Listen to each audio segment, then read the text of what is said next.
Matthew chapter 5, which is basically a Sermon on the Mount that Jesus preached. In verses 13, it says, "You are the salt of the earth, but if the salt loses its saltiness, how can it be made salty again? It is no longer good for anything except to be thrown out of and trampled underfoot. And you are the light of the world.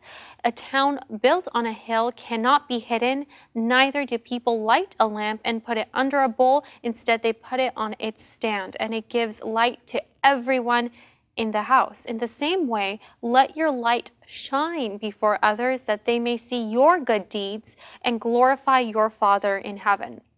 So when we first heard of salt and light, you think, okay, I'm salt, I'm light. What does that even mean? Well, back in the day, salt was used as a flavor enhancer, as it still is, but it was primarily used to prevent the decaying of the meat. It was used as preserving the meat, keeping it fresh for as long as possible. So as Christians, we're called to share the gospel to this world that is quickly decaying. Ultimately, we know it will decay, but we're here called to preserve the freshness and to speak new life into it and to share the good news. We live in a dark world, yes, but we're called to bring the light and to bring the good news. Salt also enhances the flavor, and it adds taste to food. And so if we're living in a dark world that is dark and depressing and full of evil, then we're called to bring the salt, which is the good news, as I mentioned, and also to enhance people's lives,